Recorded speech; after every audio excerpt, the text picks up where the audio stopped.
Баршаңызға қайырлы күн, достар. Бүгін сіздермен бірге ет асамыз. Етті қазанға немесе осындай үлкендеу кастрюльға салып, керегінше су құйып қайнатамыз. Менде бұл кастрюльда тұздалып сүрленген ет, қарта, қойдың құйрық майы және сүйегі бар балғын ет. Ет асқанда үйіңізде қандай ет бар, соны салып жасай берсеңіз болады. Енді осы еттің үстіне керегінше су құйып қайнатамыз. Ет қайнап шыққан соң астын төмендетіп жай қайнатамыз. Сонда біздің етіміз жұп-жұмсақ болып піседі. Және ет қайнап шыққан соң бетіне осындай көбіктер шығады. Сол көбіктерді бірнеше рет алу керек. Біздің етіміз сүйегінен ажыралғанша жай отта қайнауы керек. Шамамен 2-3 сағаттай.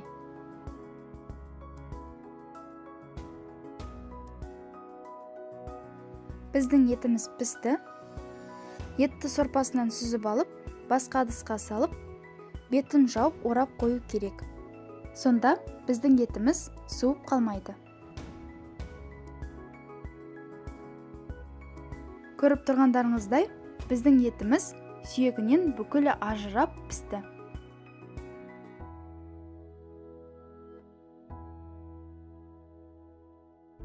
Сорпаның ішіндегі етті алып, сорпаның өзін сүзгішпен сүзіп болған соң, бетіндегі майын басқа ыдысқа құйып, керегінше пияз саламыз.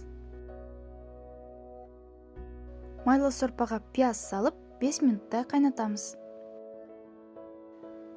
Біздің тұздығымыз да дайын. Және де бұл біздің бүгінгі ауызашарға жасаған дастарханымыз.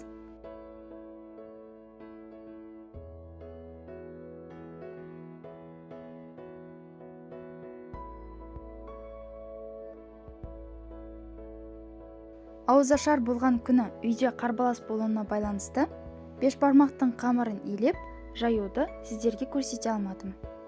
Бірақ сонда да ауызша айта кетейін.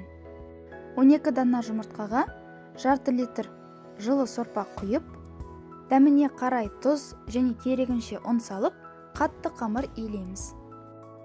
Содан соң ол қамырды 12 бөлікке бөліп, жұқа етіп жайып шығамыз. Қатты қайнап тұрған сорпаға салып пісіріп аламыз. Біз әр пісіргенде 4 қамырдан пісірдік.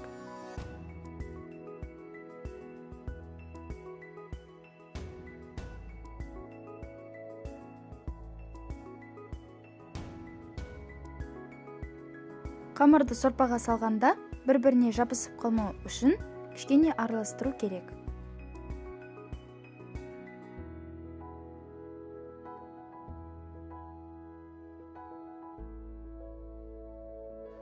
Қамырларды сорпаға салған соң, бетін жауып қайнатамыз.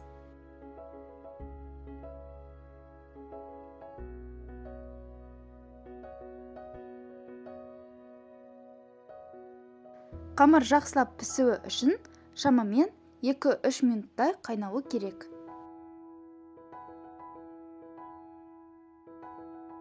Қамырдың піскенін осылай тексеруге болады. Ең біріншіден, қамырдың барлығы сорпаның бетіне қалғып шығуы керек.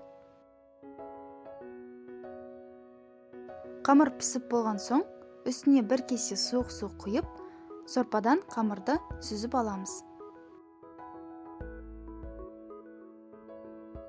Пиязды тұздықты қамырға салып, аздап араластырамыз.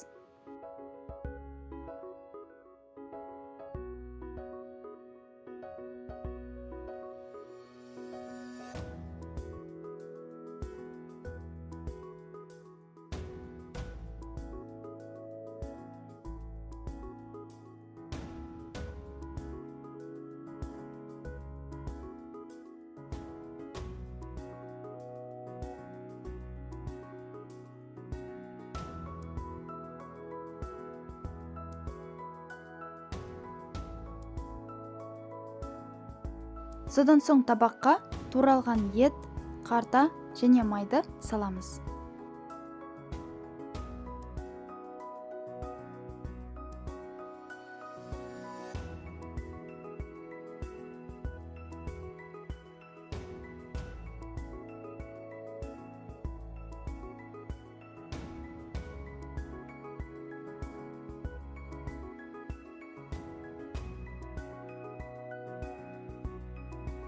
біздің бешбармағымыз да дайын.